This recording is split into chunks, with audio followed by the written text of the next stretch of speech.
Item number 16 Shri जी किशन रेड्डी। अमित शाह जी। महोदय, मैं प्रस्ताव करता हूं कि नागरिकता अधिनियम 1955 का और संशोधन करने वाले विधेयक को पुनर्स्थापित करने की अनुमति दी जाए।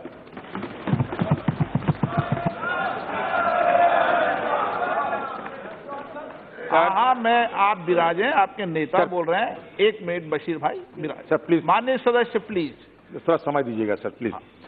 Sir, I do not have any qualm. समय देंगे जब बिल पर डिबेट होगी। नहीं सर, सर ये एकदम सर बिंदु पे सर। हाँ, एकदम बिंदु पे। I do not have any qualm to opine that this is a regressive legislation. It is nothing but a targeted legislation against the minority people of our country. Sir, I am not yielding, sir. I am not yielding, sir. Please, no, I am not yielding. ऐसे नहीं चलेगा। मेरा बात सुन लीजिए। 1 minute अब आप बोल रहे हैं। मेरा बात सुन लीजिए आप। जगदीश, ये बिल कहीं पर भी इस देश की, जरा सुनिए तो। 1 मिनट बैठ जाए। ये बिल कहीं पर भी 0.001% भी इस देश की माइनॉरिटी के खिलाफ नहीं है। मगर आप घुसपैठियों की चिंता कर रहे हैं। Sir, let me finish my view को। Let me finish my view. Sir, let me finish. Sir, in the year 1947, the date 22nd January, Pandit Jawaharlal Nehru had presented historic objectives resolution, which was adopted. And in the subsequent stages, the objectives resolution always act for the shaping of our constitution. And the ideal of the resolution was reflected in our constitution, which was later in the year 1976 got amended. And it was surmised and it was summarized into the aims and objects, which I can say that we, please listen to me, we, the people of India, having solemnly resolved to constitute India into a sovereign, secular, socialist, democratic republic, and to secure to all its citizens justice, equality, liberty, and fraternity.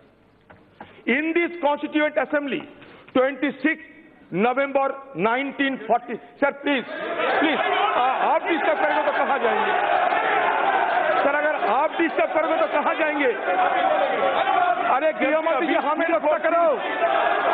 ये सदन को ये bill पर चर्चा करने का अधिकार है या नहीं है, इस पर ही चर्चा हो सकती है। इसके मेरिट्स पर चर्चा नहीं हो सकती है। और जैसे मैं आपका ध्यान दिलाना चाहता हूँ, स्वराष्ट्र मंत्री जी, आप हमें रक्षा करो। आप उन्नाव वालों के संभालने नहीं सका, उन्नाव के पीड़ितों को बचाने पर दिलाना चाहता हूँ। पर इस प्रस्ताव का इस आधार पर विरोध किया जाए कि यह विधेयक ऐसे विधान का सूत्रपात करता है जो सभा की विधायी क्षमता से परे है। बिल के कंटेंट पर अभी चर्चा नहीं होगी। बिल जब लेकर आऊंगा तब जो पूछेंगे सबका जवाब दूंगा। मगर जब मैं बिल प्रस्तुत करता हूं, जब मैं बिल प्रस्तुत करता हूं, नियम पढ़। 1 मिनट, तब सदन की विधायी क्षमता पर ही चर्चा हो सकती है। बिल पर आपको पूरा बोलने का मौका मिलेगा और एक बात को टाले बगैर मैं जवाब भी दूंगा। वॉकआउट मत कर जाना। परंतु अभी मान्यवर, एक सदन की विधायी क्षमता पर ही चर्चा हो सकती है। इसके कंटेंट पर चर्चा नहीं हो सकती। 1 मिनट, मैं बोलने का मौका दूंगा। 1 मिनट। एक मिनट बैठे, एक मिनट बैठे, एक मिनट बोले। मेरा ये कहना है, मैं किसी सदस्य को रोक नहीं रहा। नहीं नहीं, आपको भी बोलने का मौका दूंगा, आपको भी बोलने का मौका दूंगा, लेकिन सुनो मेरी बात। ये नियम प्रक्रिया आपने बनाई है, इसमें जो कंटेंट्स लिखा हुआ, मैंने भी पहले कहा था, मैं कई बार मौका देता हूं। आप बिल पर जब डिबेट होगी तो आपकी जितनी चर्चा, जितने सदस्य मानना बोलना चाहेंगे, सब सदस्यों को बोलने का मौका देंगे। इसमें आपको अधिकार है, आप इसमें मत विभाजन भी करा सकते हैं पारित होने के उस विधेयक पूरे स्थापित पे।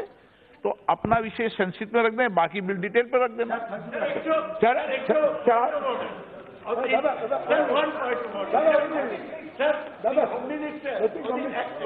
दादा आपको याद नहीं दी, अभी आपको नहीं, अभी पॉइंट ऑफ ऑर्डर किस नियम के तहत? ये व्यवस्था का प्रश्न है। कौन सा point of order?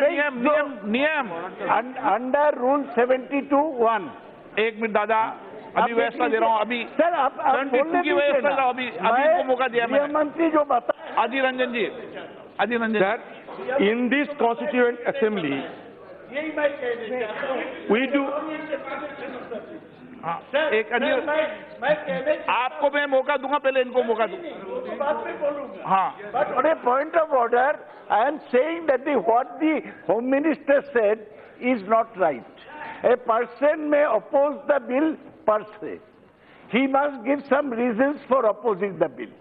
Only if a substantive question of law is involved, when the jurisdiction of the House is called into question, full discussion will be called for. But I can oppose a bill per se without any detail. So what the Home Minister is saying is not right. He is giving a wrong interpretation of the rules of the House. He is giving a wrong interpretation. Maybe he is new. 72(1) स्पष्ट है। ये नया है house विधेयक चर्चा, आज ही चर्चा है विधेयक पर, चर्चा होगी, सब लोग अपना मत रख सकते हैं, विरोध भी कर सकते हैं।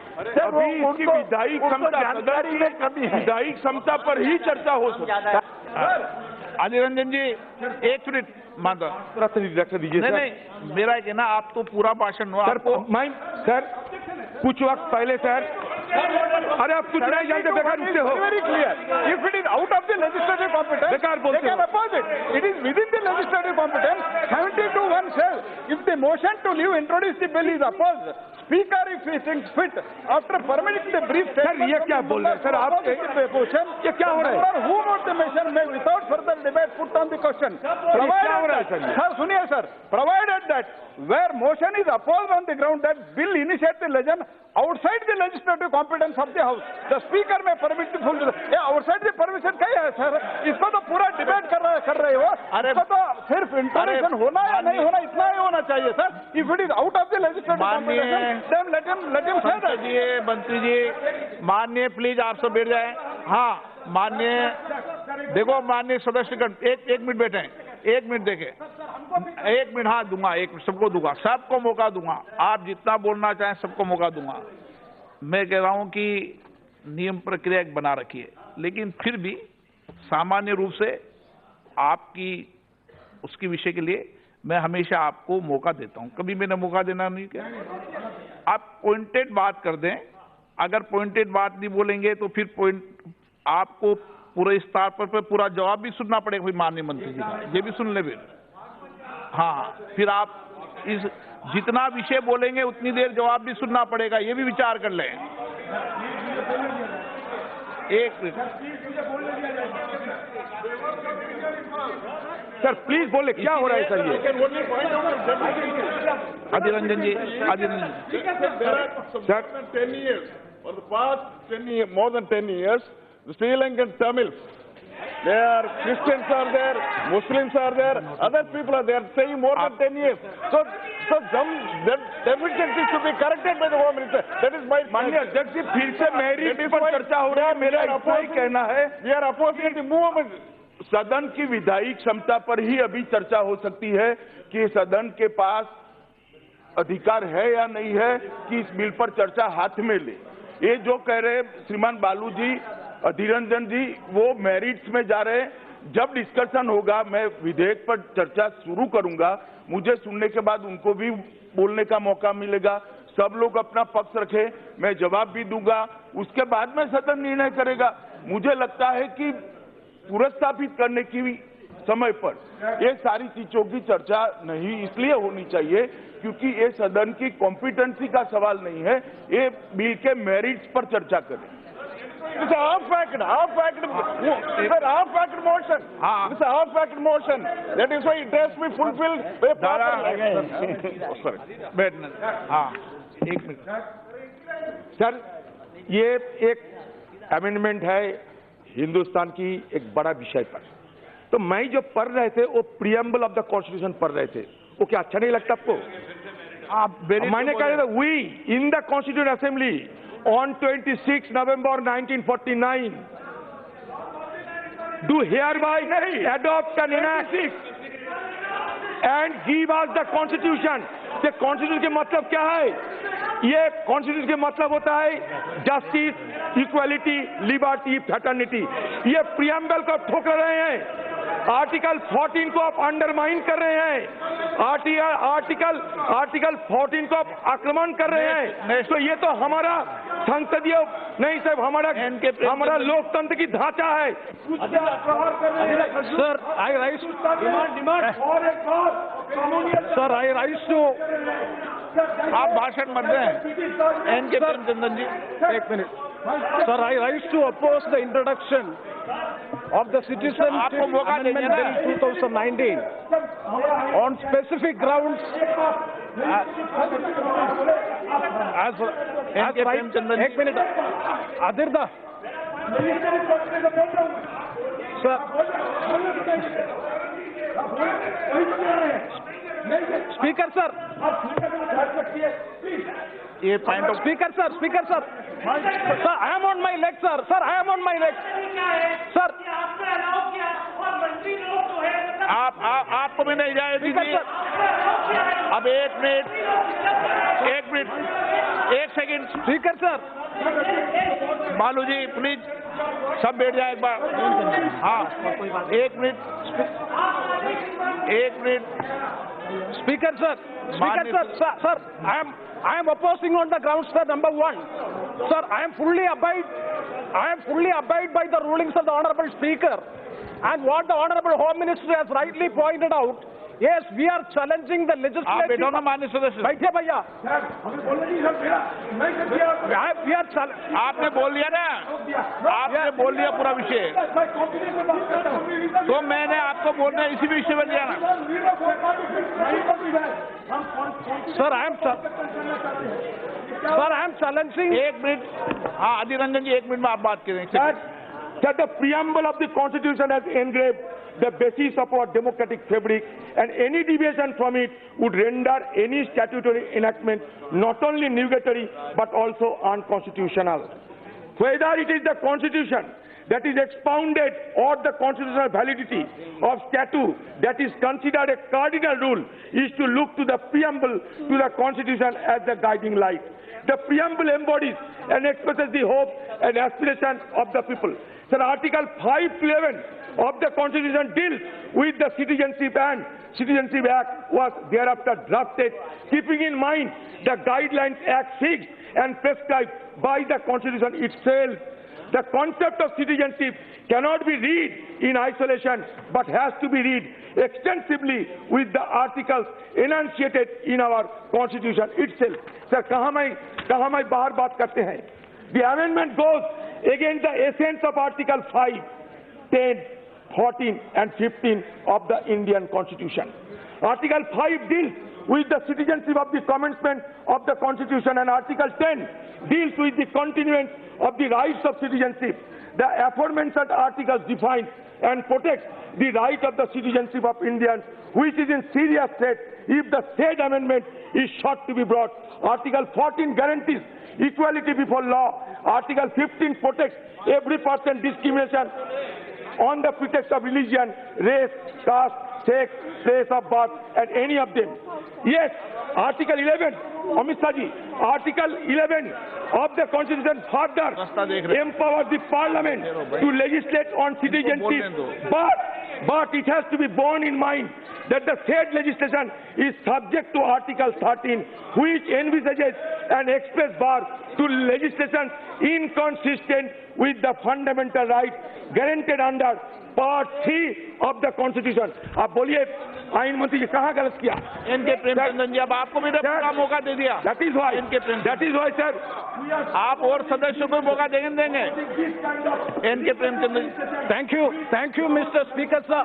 To bring into the house. Thanks. Because it is legislative, हाँ. it is diversionary, it is exclusionary, and it will harm the integrity and unity of our country. Thank you very much, Speaker, sir. एक minute रुक जाएं. Sir, I fully abide by the ruling of the Honorable Speaker, as well as the Honorable Home Minister has already spoke about the legislative competence of the bill. Sir, we are challenging the legislative competency of the bill. Our main point, that is why we are discussing. I'm not going to the merits and history of the case. It is entirely different. So the first point is, this is the first time in the legislative history of India that in order to acquire the citizenship, one of the main factor is the religion. See, clause 2, clauses 2 and 6 violate the right to equality guaranteed under Article 14 of the Constitution, as it provides differential treatment to the illegal migrants on the basis of the religion. Sir, sir, please, I will not even name the religion even, please. And this is the number, sir, Article 14 is the heart and soul of the fundamental rights, Chapter 3 of the Constitution. सबकी व्यवस्था दूंगा आपको भी. Yes, and number two, sir, and number 2. आप number 2 नहीं, आप पीके कुनल कुट्टी जी. Sir, I will, one second. आप जिस विषय पर बात से फिर मेरी बात भी सुन ले आप. एक मिनट. आप मेरे विषय में, आप जब डिबेट किताबें वो करना चाहते हो तो टू पॉइंट बोलो, मैं सबकी व्यवस्था आपको दूंगा, ठीक है ना. लेकिन आप इस बिल के डिटेल पर वर्णन नहीं करेंगे, ठीक है. हाँ, बोले आप. So second point is, the clauses violates Article 25 and 26 of the Constitution, as the right to religion is applicable to all persons, including non-citizens. All persons, including non-citizens. Not only to the citizens, the right to religion under Article 25 and 26 is applicable to all persons who are residing in India, including non-citizens. And number 3, sir, the bill violates the basic structure and features of the Constitution envisaged in the preamble of the Constitution, as entitlement of citizenship based on religion is against the secular fabric of the country. And the fourth one, the provisions in clause 4 are self-contradictory, as one provision makes the other provision redundant. And the last one, sir, the statement of objects and reason is not clear, ambiguous, as it does not explain the rationale behind differentiating between illegal migrants on the basis of religion they belong to. Sir, so if it goes to the court of law, definitely the court will struck down the law. So the parliament, this house has no legislative competence to discuss on this bill. Hence I oppose the introduction of the bill. Thank you very much. Sir, एक minute, जो एक बात विषय आ गया है सदन में, उसको रिपीटेशन नहीं करें. कहीं से बोल रहे हैं, आप बोल रहे हैं. Sir, the noise from this side is so और strong जिनका नोटिस है उन्हीं को बुलाया जाएगा. कोई हाथ नहीं खड़ा कर जिनका नोटिस के अलावा. Sir, why the objection so much from this side? The noise is so strong from this side. Why is that? The ruling party should understand that, because what they are doing is totally against the Constitution. आप तो विषय में बात करो ना. Totally against, sir. It is against the. Yes, sir. It is against the. आप विषय में बात करें. Yeah. The bill is utter violation of Article 14. That is what everybody has to say, that the government should withdraw. Okay. The government should. Sir. One word. Sir, one word. It is a violation of Article 14, the fundamental right. Sir, they are naming one community, one particular community, that to the the majority community of this nation, the Muslim community, they are naming and saying that, sir, they are naming and saying that they will not be, rule का अध्ययन कर दिया आप Shaukat Rai ji, not be, हाँ वो आपने बता कहीं दिया। पर भी मुस्लिम कम्युनिटी को नेम नहीं किया गया है, सर, ये सत्य नहीं है। no, sir, I say, sir, they have named 1, 2, 3, 4, 5 communities and they excluded one community. Sir, that is in a technical manner. It is equivalent to saying one community. मुस्लिम नहीं होता है, बहुत सारे No. कहीं पर भी मुस्लिम का नाम नहीं है भाई। हाँ वो स्पष्ट कर दिया आपने। कहीं पर भी नाम नहीं है। आप इस तरह से बिल के प्रोविजन को तोड़ मरोड़ कर नहीं रख सकते। शौकत राय जी कंप्लीट कर दिया आपने। शौकत राय जी आप Sir, it is, sir, let me say, it is almost equivalent to saying that one particular community will not be given. Everybody knows that. Yes. How can you say that in this house? So far it has not happened. So far it has not happened here. जाति धर्म की Shaukat Rai ji, Sir. Shaukat Rai ji आपने विधान की बात रख दी मैंने। Shaukat Rai ji Sir. কি বলছো? ফালতু কথা বক্তৃতা দিতে পারো না? বসো।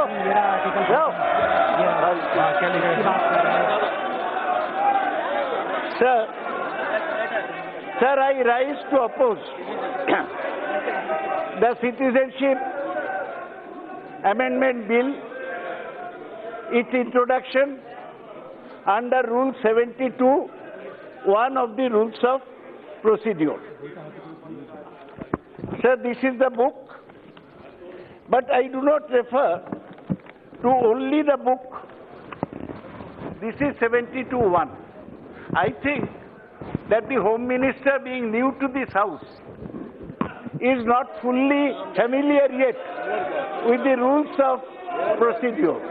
There is nothing, I have not used any unparliamentary word. I am only saying that he is 6 months into this house, he is not yet aware of the rules. What does the rule say? It is very relevant. Sir, 1 second. If the motion, sir, आप क्या बोला? ये क्या बात?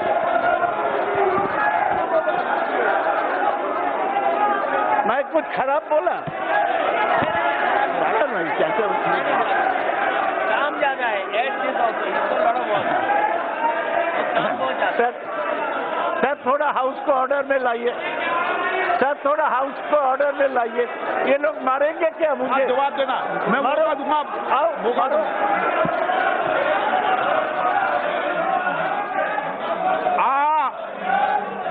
Sir ये कोई तरीका हुआ? आप बोलना चाहते हैं? 1 मिनट इनकी बात सुन। 1 मिनट। हाँ मैं इनको मौका दूंगा इनके बाद। Sir I can speak now. अरे माननीय वरिष्ठ अभिनेता जी आपको मौका दिया। मोशन पर मैं एक्सपर्ट कौन सा करना है देख लूंगा, आप चिंता मत करो। Which have done, the Speaker, after permitting brief statements from the member who opposes the motion, may without further debate put the question. So, opposing is per se suo motu. It does not need any reference to legislative competence. Number 2, there is a proviso, provided that where a motion is opposed on the ground that the bill initiates legislation outside the legislative competence of the House, the Speaker may permit a full discussion thereon. Sir, I also refer to Kaul and Shakder, 7th edition, pages 618 and 619. अब देखिए पूरा detail लिखा है कि कैसे bill को oppose किया जाए। मैंने पढ़ लिया। सर मैं ऑपोजिशन का नोटिस दिया, 10 बजे के अंदर दिया। मैं कारण भी दिखाया कि क्यों मैं ये बिल को मैडम इंट्रोडक्शन अपोज करता हूँ।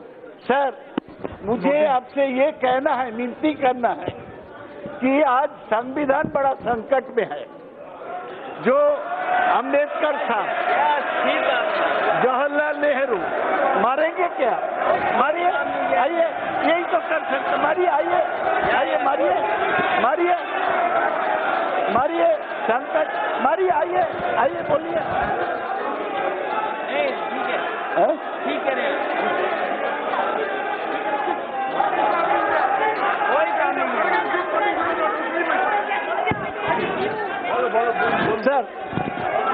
सर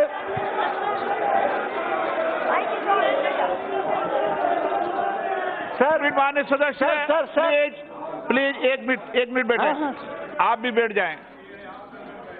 आपने जो सबने नोटिस दिया हुआ मैं बढ़ के सुना दूंगा, आप नोट करना। इस नोटिस के इतर मत बोलिए। आप नोटिस देते हैं, मैं नोटिस को पढ़ता हूं। हाँ, आपने 1 मिनट में, दादा 1 मिनट, मैं व्यवस्था दे रहा हूं ना, मैं व्यवस्था दे रहा हूं आपको। 1 मिनट में मैं व्यवस्था दे रहा हूं आपको।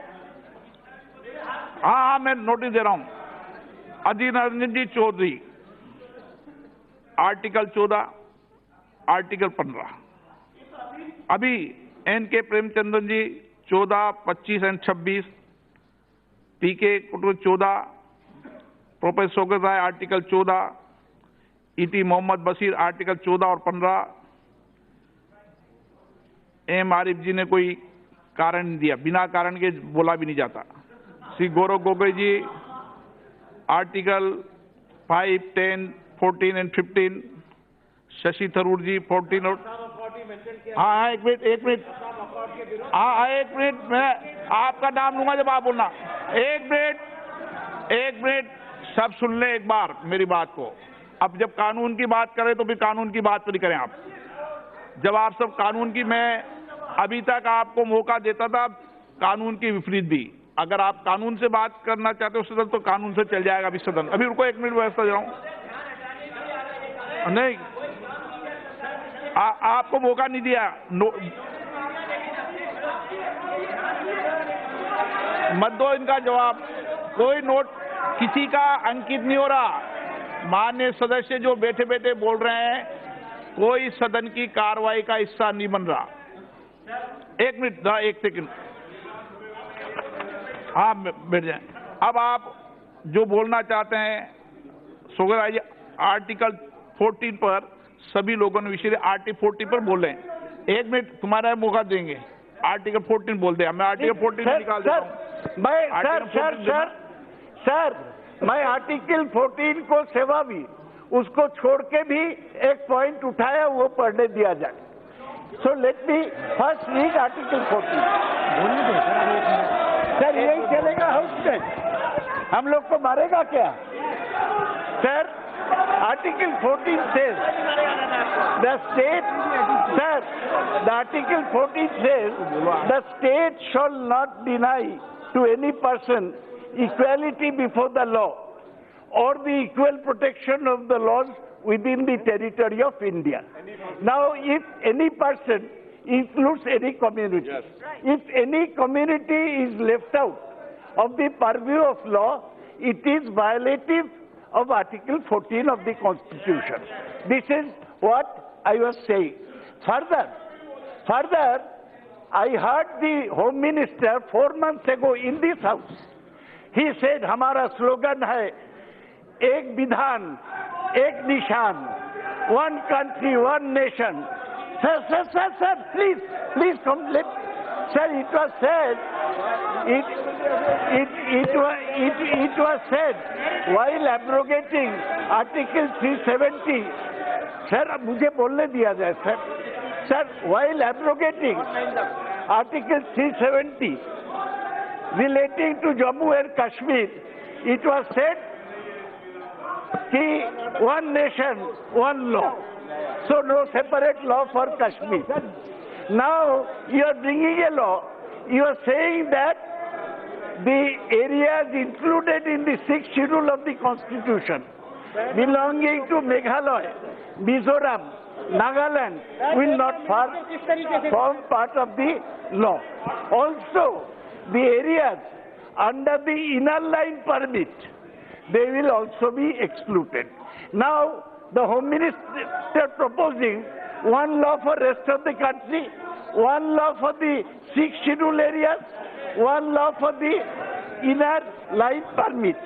That's why, let me, sir अभी मैं कंप्लीट कर दूं, इसको पढ़ के छोड़ दूंगा। केवल इतना ही पढ़ेगा। हाँ। इतना, sir, under Rule 72(1) of the Rules and Procedure, I beg to oppose the introduction of the Citizenship Amendment Bill 2019. The grounds for opposition are following. 1.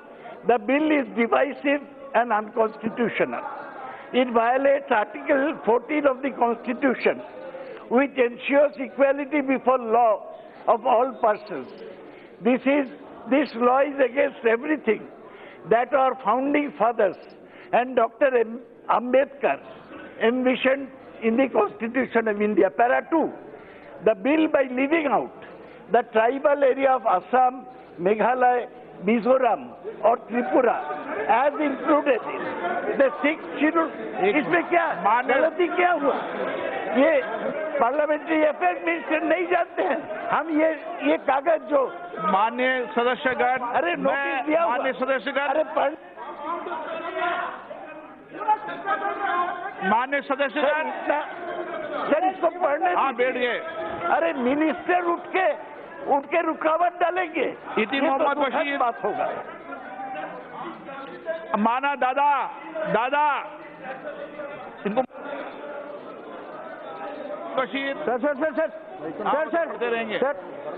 Sir, thank you very much for giving me this opportunity. Sir, respecting the Honorable Speaker's direction, sir, I am not entering into any other provision of the Act.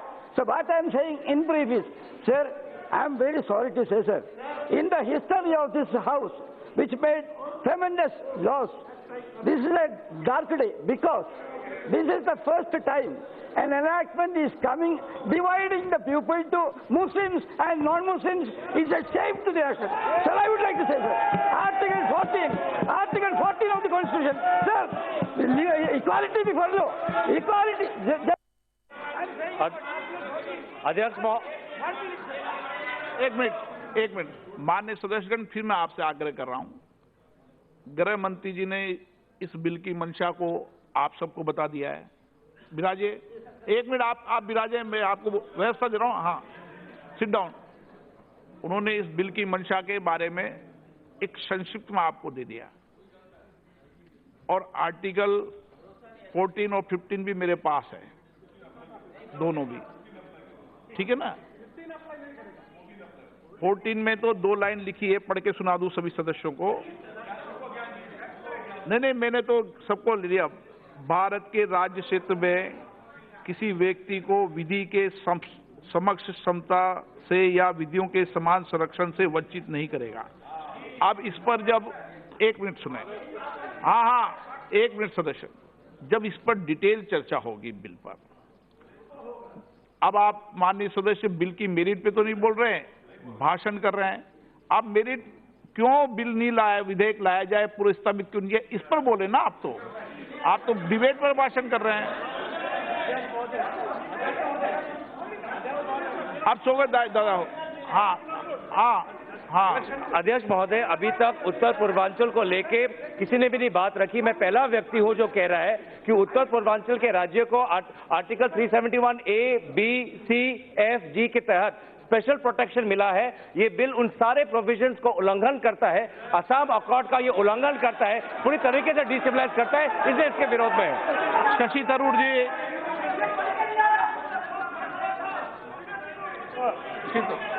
एक minute, Shashi Tharoor ji, I am opposing the Parliament's legislative competence to address and pass this bill because it is an assault on the foundational values of our republic, sir.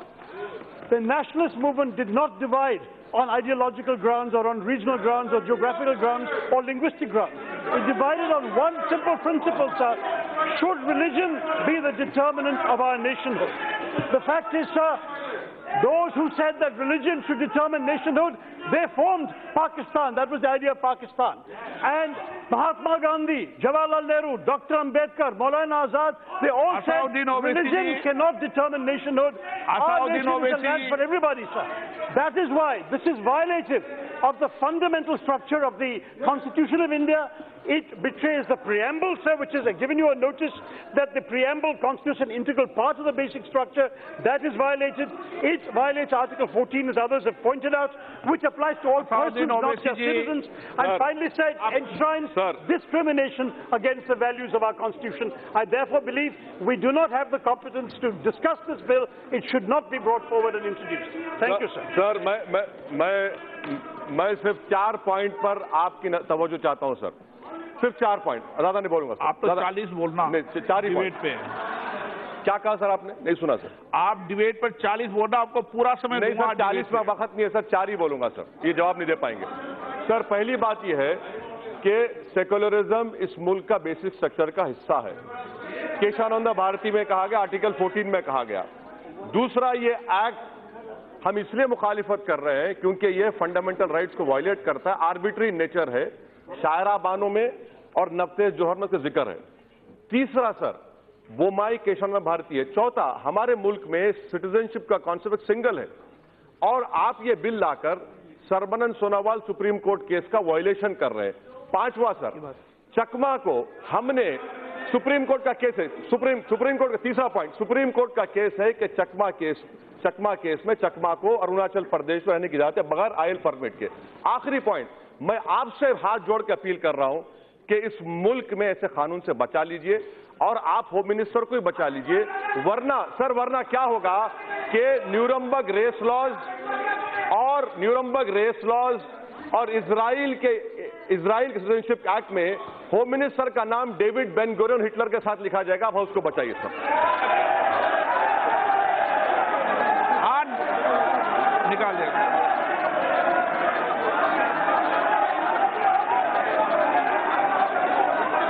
माननीय सदस्य, मैं आपसे आग्रह करूंगा कि संसदीय भाषा का प्रयोग करें, ऐसी भाषा का प्रयोग नहीं करें जो असंसदीय हो, ऐसी कार्रवाई से निकाल दिया जाए। श्री एस.एस. अहलूवालिया जी, निकाल।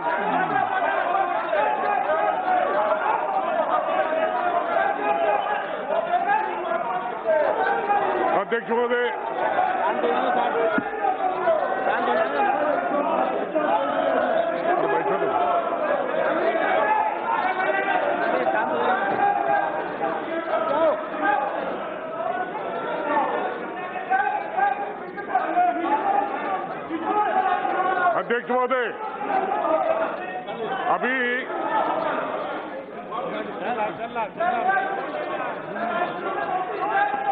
अध्यक्ष महोदय, अभी द सिटीजनशिप अमेंडमेंट बिल 2019 का प्रस्ताव माननीय गृह मंत्री जी ने इंट्रोड्यूस करने के लिए रखा और हमारे विद्वान साथी अधीर रंजन जी ने इसका विरोध करते हुए इसका अपोज करते हैं।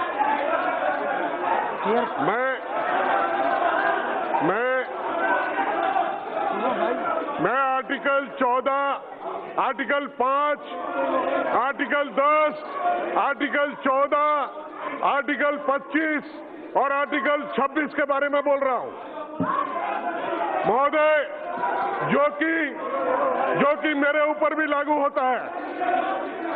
मैं एक अल्पसंख्यक समुदाय का सदस्य हूं जो मेरे ऊपर भी लागू होता है और मेरे को यह बोलने का पूर्ण अधिकार है।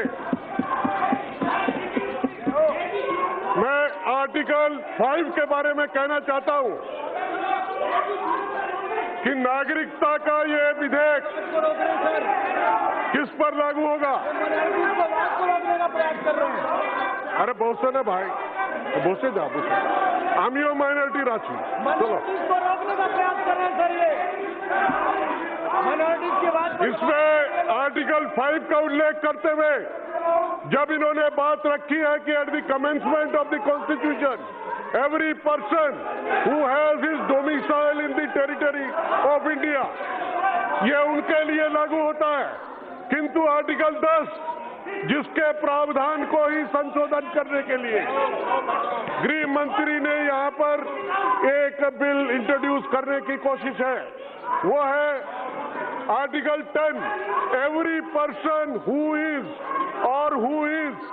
deemed to be a citizen of India under any of the foregoing provisions of this part shall subject to the provisions of any law and may be made by Parliament. Parliament में जब तक ये introduce नहीं होगा तो इसका प्रावधान कहां से आएगा? ये पार्लियामेंट में इंट्रोड्यूस होना चाहिए। और ये हाँ गृह मंत्री जी प्लीज बैठ जाइए आप, प्लीज हाँ बैठ जाइए, नोटिस दिया करो गृह मंत्री जी। हाँ गृह मंत्री जी, गृह मंत्री जी ले बैठ जाओ भाई प्लीज। गृह मंत्री जी, माननीय सदस्य प्लीज बैठ जाइए, प्लीज बैठ जाइए गृह मंत्री।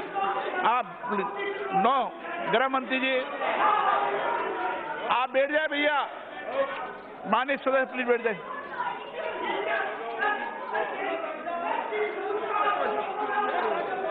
माननीय सदस्य एक मिनट गृह मंत्री जी, एक मिनट माननीय सदस्यगण, एक मिनट माननीय सदस्यगण प्लीज, एक मिनट। माननीय सदस्य इतना जोश मत खाया करो सदन में, मैंने परमिशन दिए आलूवालिया जी को। और सुनो, हाँ एक कानून बताऊं मैं आपको, हाँ आप प्लीज बैठ जाइए, प्लीज बैठ जाइए। मैं कई बार सदस्यों को वरिष्ठ सदस्यों को जब कानून की डिबेट, एक मिनट, कानून की जो डिबेट होती है, हाँ कानून, एक मिनट कानून की जब डिबेट होती है, एक मिनट, आपको नहीं बोलने देंगे क्या? अच्छा आप मुझे भी नहीं बोलने देंगे क्या? प्लीज बैठ जाइए, प्लीज बैठ जाइए, प्लीज बैठ जाइए, बैठ जाइए। माननीय सदस्यगण, मैं आप सबको बोलने की हमेशा अवसर देता हूं, कभी मैंने आपके अवसर को समाप्त नहीं किया, कभी भी किया है समाप्त, कभी पर्याप्त अवसर देता हूं। तो किसको अवसर देना है, किसको अवसर नहीं देना है, कुछ चीजें मुझे तय करने दिया करो। मैं माननीय सदस्य, आप जोश में बोल रहे हो, आपको ही कई बार नोटिस दिए बिना भी मैं मौका देता हूं, नियमों से परे भी मौका देता हूं। मैं माननीय गृह मंत्री से आग्रह करूंगा इस विषय पर आप भी बोल रहे हैं, आप भी बोलना, आपको माननीय सदस्य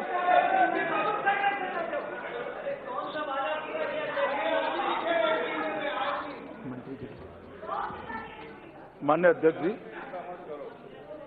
जब मैं ये बिल पुरस्तापित करने के लिए खड़ा हुआ, सदन के बहुत सारे लोगों ने नियम 72(1) का उल्लेख करते हुए सदन की कॉम्पिटेंसी के बारे में सवाल उठाए। कॉम्पिटेंसी इस दृष्टि से कि ये बिल संविधान के कई आर्टिकल की मूल भावनाओं को आहत करता है, इसलिए इस बिल पर सदन चर्चा न करे, इस बिल को पुरस्तापित न किया जाए। सभापति महोदय, मैं सबसे पहले आपके माध्यम से पूरे सदन को और सदन के सदस्यों के माध्यम से पूरे देश को आश्वस्त करना चाहता हूं कि ये बिल संविधान के किसी भी आर्टिकल को कॉन्ट्राडिक्ट नहीं करता।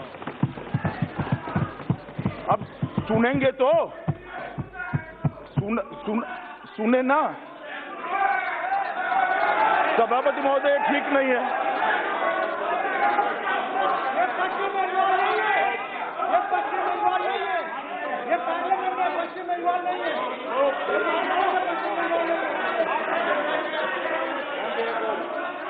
दादा बैठिए, दादा। सदस्यगण, माननीय सदस्यगण, अरे वो अटल ले जी। कल्याण दा चलो।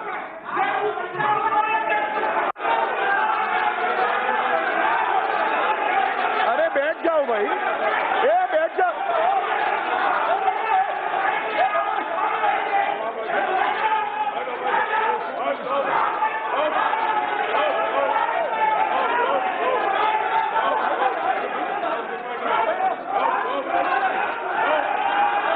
अरे बैठ जाओ भाई, बैठ जाओ, बैठ जाओ, बैठ जाओ।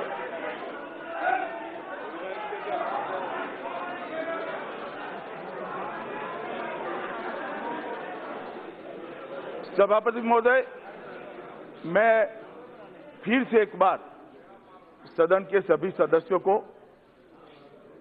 आपके माध्यम से आश्वस्त करना चाहता हूं कि जिस बिल को मैं पुनर्स्थापित करने के लिए प्रस्ताव लेकर आया हूं, वो बिल किसी भी तरह से, किसी भी दृष्टिकोण से संविधान के किसी भी आर्टिकल को आहत नहीं करता है। सबसे पहले अनुच्छेद 11 की बात करी। मेरा सबसे आग्रह है कि अनुच्छेद 11 को पूरा पढ़ लें। एक अनुच्छेद 11 का उपबंध में पढ़ना चाहता हूं। इस भाग के पूर्वगामी उपबंधों की कोई भी बात नागरिकता के अर्जन और संपत्ति के तथा नागरिकता के संबंधित अन्य सभी विषयों के संबंध में उपबंध करने की संसद की शक्ति का अल्पीकरण नहीं करेगी। अब सबका इस तरह से नहीं होगा अध्यक्ष जी, मैं सबका जवाब दे रहा हूं। मान्यवर, मेनली लबोलब सबने आर्टिकल 14 का उल्लेख किया है कि आर्टिकल 14 वायोलेट हो रहा है। मैं थोड़ा सदन के सामने आर्टिकल 14 को पढ़ना चाहता हूं। भारत के राज्य क्षेत्र में किसी व्यक्ति को विधि के समक्ष समता या विधियों के समान संरक्षण से वंचित नहीं करेगा। ये है आर्टिकल 14। अब मान्यवर, जो मैं बिल लेकर आया, इसमें कुछ सदस्यों को लगता है कि समानता का अधिकार इससे आहत होता है, परंतु मैं सबके सामने मेरी एक बात रखना चाहता हूं कि आर्टिकल 14 रीजनेबल क्लासिफिकेशन के आधार पर कानून बनाने से रोक नहीं सकता। एकदम जवाब मत दीजिएगा, मुझे ध्यान से सुनिएगा। ऐसा नहीं है मान्यवर कि पहली बार नागरिकता के लिए कोई सरकार निर्णय कर रही है। 1971 में श्रीमती इंदिरा गांधी ने एक निर्णय किया कि बांग्लादेश से जितने भी लोग आए हैं, सारे लोगों को नागरिकता दी जाएगी। अब मुझे एक बात बताइए, तो फिर पाकिस्तान से आए हुए क्यों नहीं लिए? आप बैठिए। माननीय अध्यक्ष जी, ये ठीक नहीं है। मैं बताता हूं ना।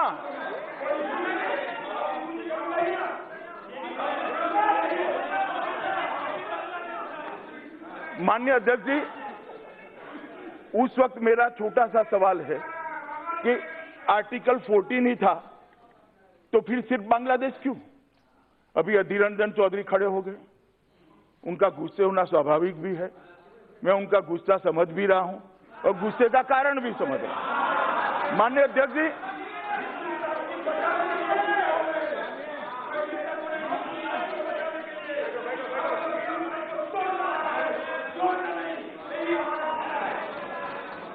माननीय अध्यक्ष जी, ये कह रहे हैं कि ये तो बांग्लादेश से आए हुए लोगों को रखते हैं, तो ये भी बांग्लादेश से आए हुए लोगों के लिए भी है। और नरसंहार रुका नहीं है मान्यवर। 71 के बाद भी वहां अल्पसंख्यकों को चुन चुन कर प्रताड़ित करने की घटना हुई। मैं जब बिल का जवाब दूंगा,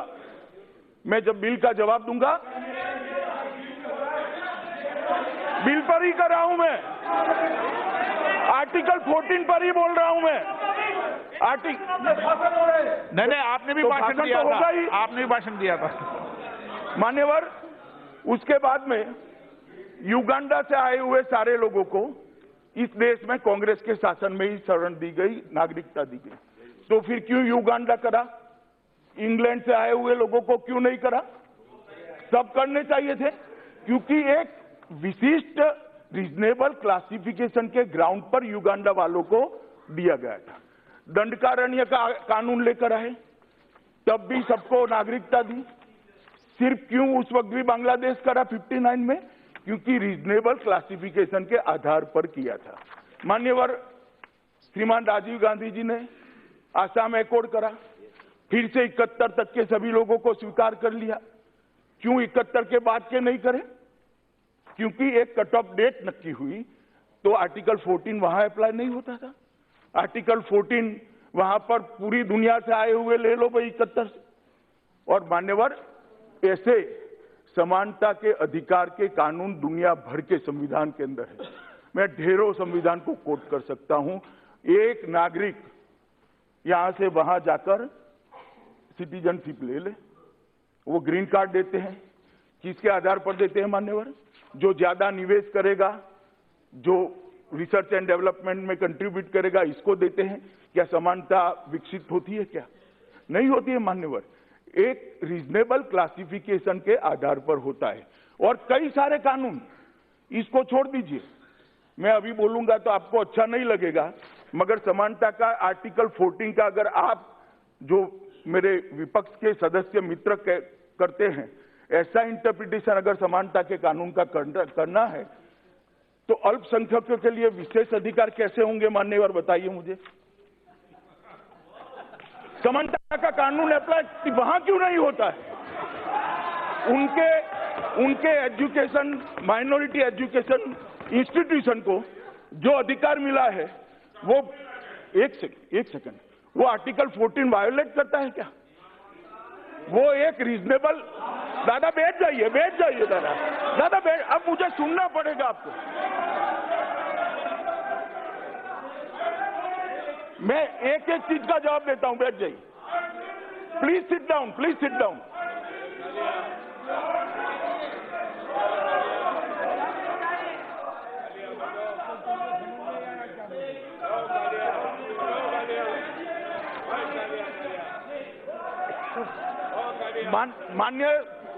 माननीय अध्यक्ष जी, ये मुझे ऐसे नहीं रोक सकते। ये सरकार को 5 साल के लिए चुना है, हमें सुनना पड़ेगा। इस तरह से नहीं चलेगा। माननीय अध्यक्ष जी, अब यहां पर, अब सुनो ना भाई, अब सुनो। माननीय अध्यक्ष जी,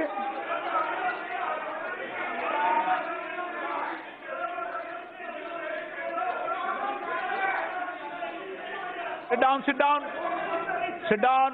माननीय सदस्यगण, प्लीज एक मिनट। माननीय सदस्य प्लीज,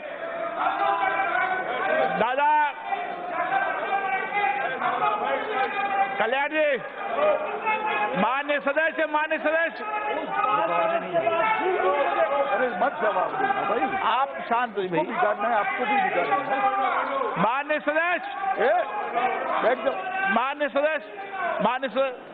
सदस्य, एक मिनट गृह मंत्री, माननीय अध्यक्ष जी, एक मिनट गृह मंत्री। माननीय सदस्यगण, जब आप माननीय सदस्य सब बोल रहे थे, जब मैं इधर से सदस्यों को सबको चुप करा रहा था, जब इस सदन को अगर चलाना है, अगर गंभीरता से चलाना है तो सवाल करो तो जवाब भी सुनना चाहिए।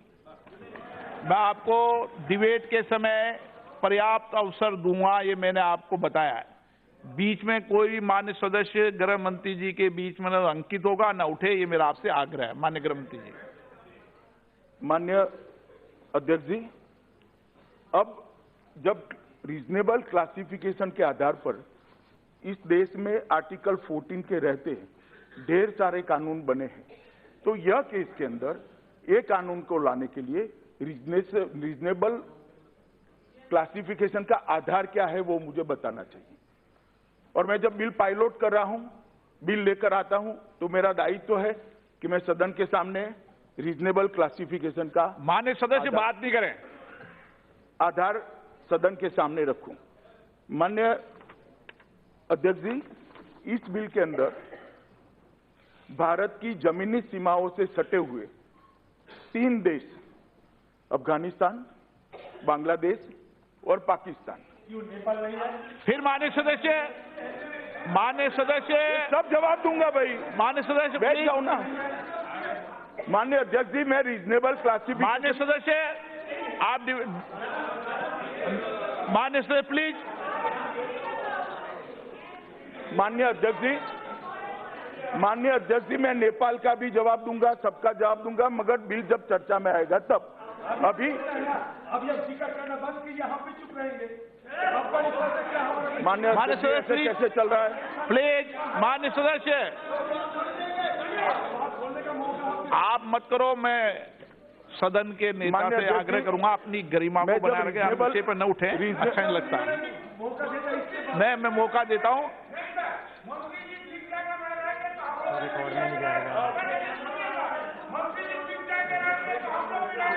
मंत्री जी, वो लखन रेखा क्रॉस कर जाएंगे तो हम लोग भी हम लोग भी नहीं चलेंगे, हम लोग भी करके ही रहेंगे। 5 वर्ष मिनिस्टर रहेंगे और 5 बरस हम लोग अपोज करेंगे। दादा आज दादा जोश में क्यों? दादा संदेश पहुंच गया वहां तक आपका। धन्यवाद।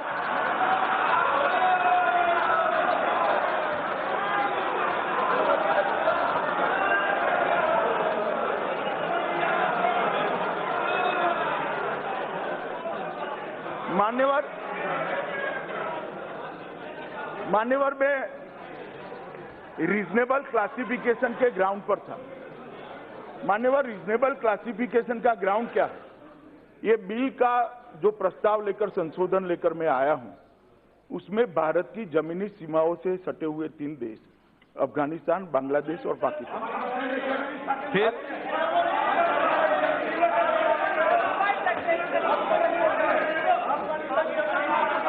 माननीय सबका अपना अपना।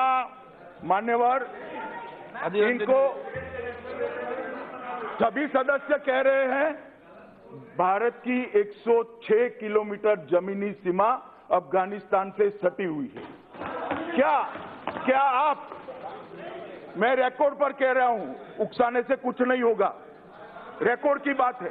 मैं भूगोल को जानता हूं, इस देश की, मैं इस देश की भूगोल को जानता हूं, मैं यही कहूं। आए अधीर रंजन जी। मान्यवर,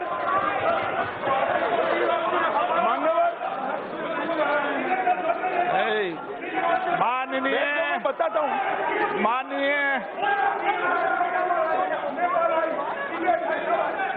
बैठ जाओ भाई, बैठ जाओ। कैसे बैठ जाए? आज मान्यवर, बैठ कैसे जाए?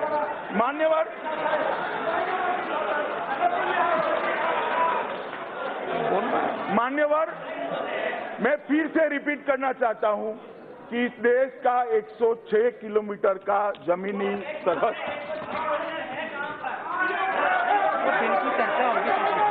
हाँ बिल्कुल मान्य दादा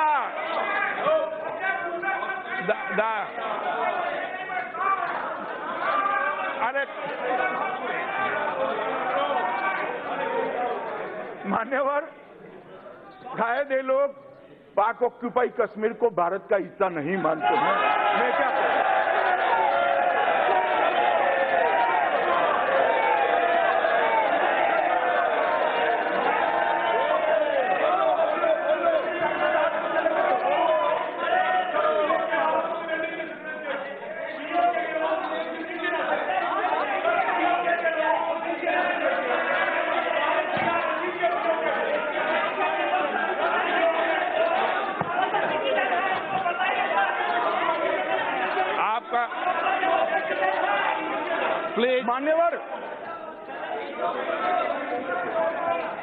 मान्यवर, मैं सभी सदस्यों को आपके माध्यम से विनंती करता हूं कि मेरे क्लासिफिकेशन की डेफिनेशन को जरा धैर्य से सुने। सिर्फ भौगोलिक आधार नहीं, सिर्फ भौगोलिक आधार नहीं है, बहुत सारी चीजें हैं ना।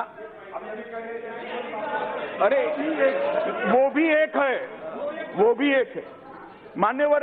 अब ये जो 3 देश है, अफगानिस्तान, बांग्लादेश और पाकिस्तान, ये तीनों देश के संविधान को हमने बारीकी से देखना पड़ेगा अगर इस बिल के तत्व को समझना है। अखिलेश जी जल्दी समझ में नहीं आएगा।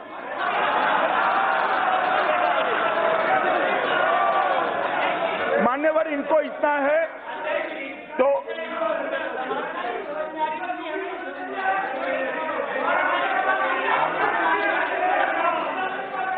रमेश जी, मान्यवर अफगानिस्तान का संविधान, मान्यवर अफगानिस्तान का संविधान, इस्लामिक रिपब्लिक ऑफ अफगानिस्तान का संविधान, उसका अनुच्छेद 2 पवित्र धर्म इस्लाम, इस्लाम रिपब्लिक ऑफ अफगानिस्तान का धर्म है, मतलब स्टेट का एक धर्म है।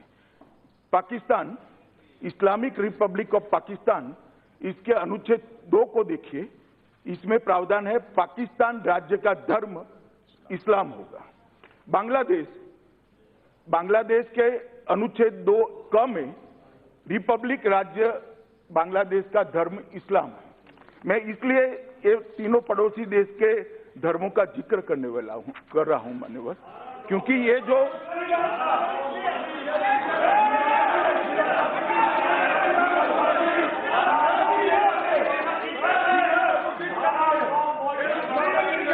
माननीय सदस्य प्लीज सिट डाउन।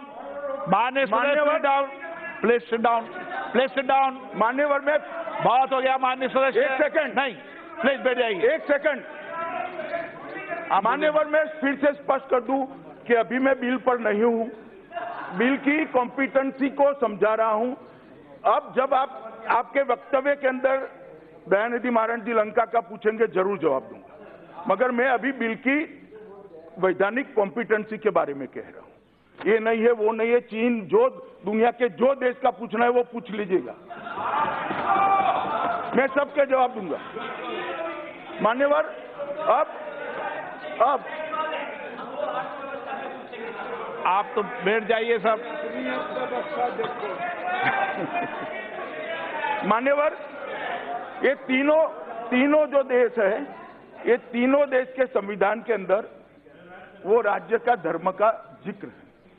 अब पार्टीशन के वक्त शरणार्थियों का यहां से वहां जाना, वहां से यहां आना हुआ, उस वक्त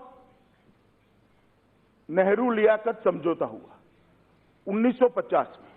मैं इस पर डिटेल में बताऊंगा, मगर नेहरू लियाकत समझौते के अंदर उस वक्त दोनों पाकिस्तान थे, पूर्व पश्चिम और भारत, उसके बीच में एक समझौता हुआ। इसमें दोनों देशों ने अपने यहां माइनॉरिटी के संरक्षण की व्यवस्था का गारंटी दिया।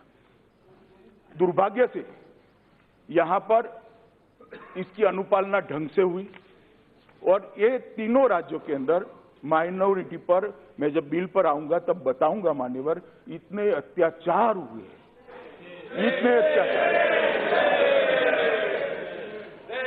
और वो अत्याचार के मारे, धार्मिक प्रताड़ना के कारण हिंदू, मुस्लिम, सिख, जैन, पारसी और क्रिश्चियन, हिंदू, मुस्लिम, मानिए आपको भी आप एक प्लीज एक मिनट मेरे शब्द को मत पकड़िए दानिश अली। क्या आप कहना चाहते हैं पाकिस्तान में मुसलमान पर अत्याचार होगा, बांग्लादेश में मुसलमान पर अत्याचार होगा? कभी नहीं हो सकता। मान्यवर हिंदू, मैं फिर से रिपीट कर देता हूं मान्यवर। एक मिनट माननीय सदस्य, एक मिनट इसमें अधीर मत होइए। अधीर रंजन जी बैठिए जरा। हाँ बोल रहे हैं। आपको भाषण का समय आएगा, समाप्त हो गया। एक मिनट मान्यवर, ये सारी चीजों का मैं जवाब दूंगा। माननीय प्लीज मान्यवर, ये तीनों राष्ट्रों के अंदर हिंदू, बुद्ध, सिख, जैन, पारसी और क्रिश्चियन, ये 6 मत के धर्म के पालन करने वालों के साथ धार्मिक प्रताड़ना हुई है। ये बिल जो मैं लेकर आया हूं, बैठ जाइए प्लीज, बैठ जाइए मान्यवर प्लीज। मान्यवर, जो बिल लेकर मैं आया हूं, वो पॉजिटिव डायरेक्शन के आधार पर धार्मिक रूप से प्रताड़ित अल्पसंख्यकों को शरण में लेने का बिल है, उनको नागरिकता देने का। मान्यवर, यहां कहा कि मुस्लिमों के अधिकार ले लिए, इस बिल ने किसी मुस्लिम के अधिकार नहीं। हमारे एक्ट के मुताबिक कोई भी एप्लीकेशन कर सकता है। ढेर सारे लोगों को नागरिकता दी भी है और ढेर सारे लोगों को भविष्य में भी मिलेगी। नियमों के अनुसार एप्लीकेशन करेंगे, ये सबको मिलेगा। एक मिनट तुम बैठ जाइए। हाँ प्लीज माननीय, इनका जवाब मत दीजिए आप। मान्यवर, अब ये इतना बोल रहे हैं, मैं कह दूं, ये बिल की जरूरत क्यों पड़ी है? जब देश का आजादी मिला तब धर्म के आधार पर विभाजन अगर कांग्रेस पार्टी न करती तो ये बिल की जरूरत न पड़ती। किसने किया धर्म के आधार पर विभाजन? किसने किया धर्म के आधार पर विभाजन? इस देश का विभाजन धर्म के आधार पर कांग्रेस पार्टी ने किया है, हमने नहीं किया है। धर्म के आधार पर विभाजन कांग्रेस पार्टी ने किया है। मान्यवर, उनको सुनना पड़ेगा, ये इतिहास है, इसको सुनना पड़ेगा। मान्यवर, इस देश का विभाजन, माननीय आपका अंकित हो रहा है, माननीय गृह मंत्री जी आपका अंकित हो रहा नहीं हो रहा होगा।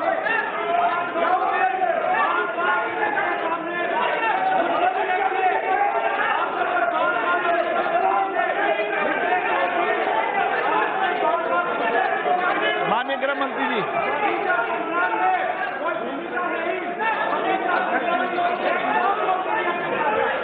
सुनना पड़ेगा सब उनको।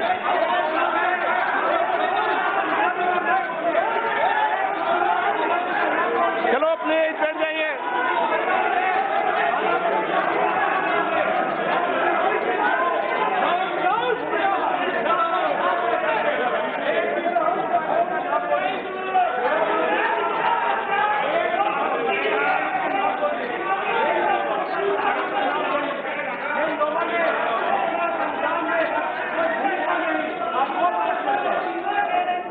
बैठ जाओ प्लीज। माननीय सभापति महोदय, ये तीनों राष्ट्रों के अंदर जो धार्मिक प्रताड़ना के आधार पर 6 धर्म समुदाय जिसका मैंने नाम कहा, वो लोग भारत में आए हैं। उन लोगों को भारतीय नागरिकता देने के लिए प्रस्ताव है। This is reasonable ground for classification, और ये रीजनेबल ग्राउंड ऑफ क्लासिफिकेशन के आधार पर आर्टिकल 14 को ये बिल आहत नहीं करता है। मान्यवर, मैं फिर से एक बार कहता हूं कि ये 3 राष्ट्रों से भी अगर कोई मुस्लिम सज्जन हमारे कानून के आधार पर एप्लीकेशन करता है तो ये देश खुले मन से इस पर विचार करेगा। परंतु उन लोगों को ये जो प्रावधान होने जा रहा है इसका फायदा इसलिए नहीं मिल सकता मान्यवर, क्योंकि उनके साथ धार्मिक प्रताड़ना नहीं हुई है। ये निश्चित क्लासिफिकेशन के आधार पर बिल लेकर आया हूं मान्यवर।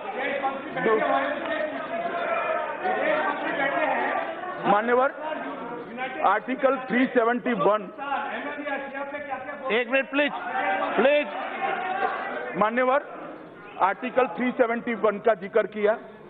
मैं आपको कहना चाहता हूं कि आर्टिकल 371 के किसी भी प्रोविजन को ये बिल वायोलेट नहीं करेगा, इसको आहत नहीं करेगा, वो 10 के 10 वहां रहेगा। मान्यवर, मैं आपको इतना ही कहना चाहता हूं कि जितने भी आर्टिकल कोट किए गए हैं वो सभी आर्टिकलों का ध्यान रखते हुए ही ये बिल को ड्राफ्ट किया गया है और मैं मानता हूं कि सदन की कॉम्पिटेंसी के परव्यू के अंदर ही ये बिल आता है, इसलिए इस पर चर्चा की अनुमति दी जाए। प्रश्न ये कि विधेयक को पुनर्स्थापित करने की अनुमति प्रदान की जाए। जो सदस्य के पक्ष में हाँ गए, जो सदस्य के विरोध में हाँ डिवीजन।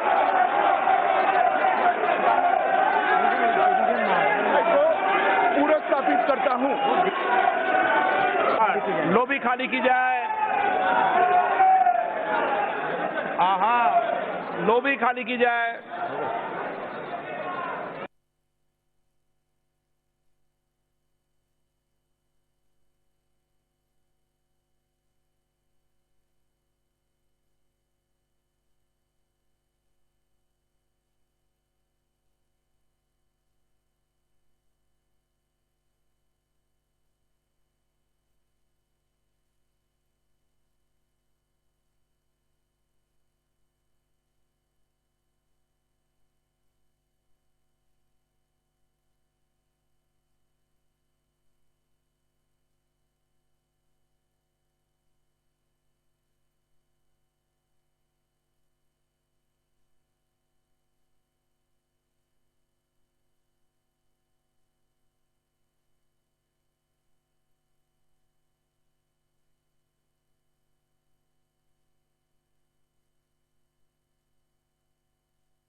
लॉबी खाली हो गई है।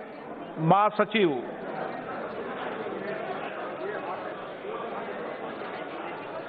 माननीय सदस्यों का ध्यान। माननीय सदस्यों का ध्यान स्वचालित मतदान रिकॉर्डिंग प्रणाली के संचालन से संबंधित विधि की ओर आकृष्ट किया जाता है। मतदान आरंभ होने से पूर्व प्रत्येक माननीय सदस्य को अपना स्थान ग्रहण करना चाहिए और उस स्थान से ही प्रणाली का संचालन करना चाहिए।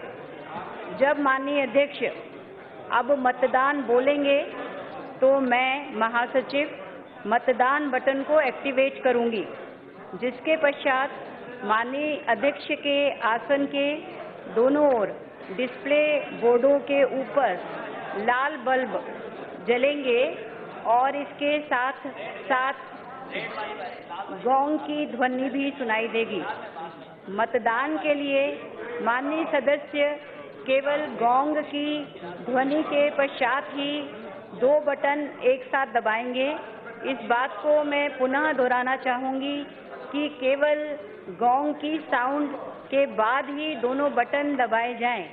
प्रत्येक माननीय सदस्य के सामने हेडफोन प्लेट पर लगा वोट बटन और सीट की डेस्क के सबसे ऊपर लगे निम्नलिखित बटनों में से कोई एक बटन। यदि आप हाँ कहना चाहते हैं तो हरा रंग का बटन दबाएंगे, नहीं कहना चाहते हैं तो लाल रंग का, और यदि मतदान में भाग नहीं लेना चाहते हैं तो पीले रंग का।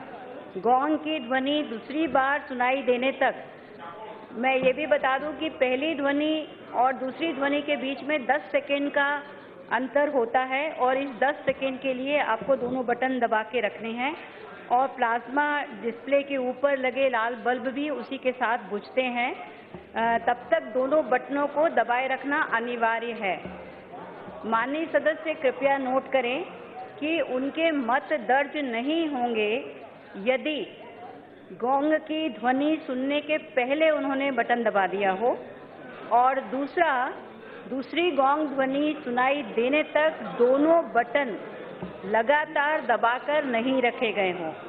माननीय सदस्य माननीय अध्यक्ष के आसन के दोनों तरफ स्थापित डिस्प्ले बोर्डों पर अपना मत देख सकते हैं।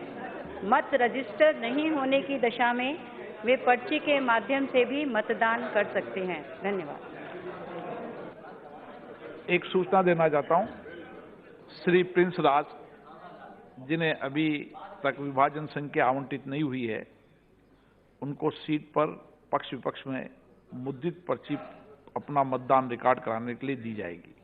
वे पर्ची पर विनिष्ट स्थान पर अपना नाम, पहचान पत्र संख्या, निर्वाचन क्षेत्र, राज्य और दिनांक को स्पष्ट लिखकर और पर्ची पर हस्ताक्षर करके अपनी इच्छानुसार मतदान करें। यदि मान्य सदस्य मतदान में भाग नहीं लेना रिकॉर्ड करना चाहते हैं तो मतदान में भाग नहीं लेना वाली पर्ची की मांग कर सकते हैं। प्रश्न है कि विधेयक को पुनर्स्थापित करने की अनुमति प्रदान की जाए। जो सदस्य इसके पक्ष में हाँ कहें, जो सदस्य विरोध में ना कहें। मेरे विचार में अब मतदान।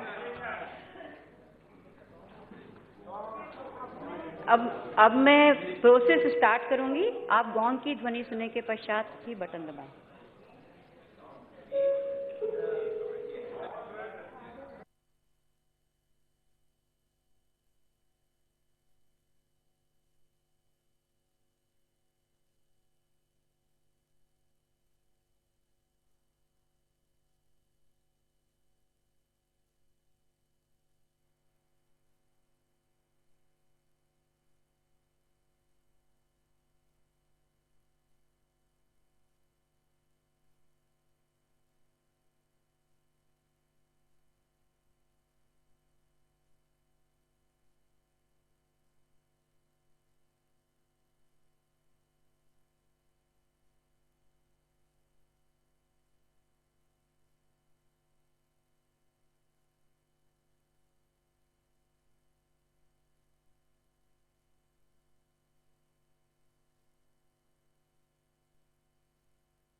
पर्चियां और आ रही है क्या?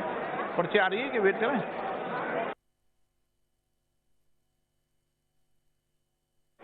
नहीं, अभी मंत्री जी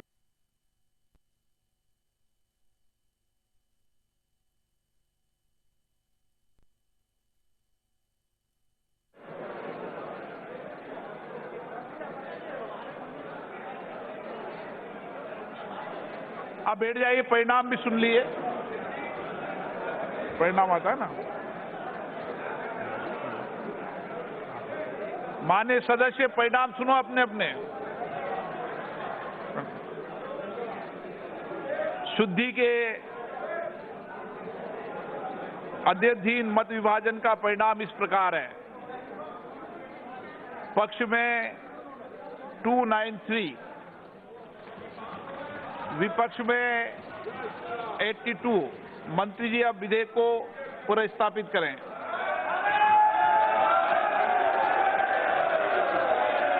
महोदय, मैं विधेयक को पुनर्स्थापित करता हूं।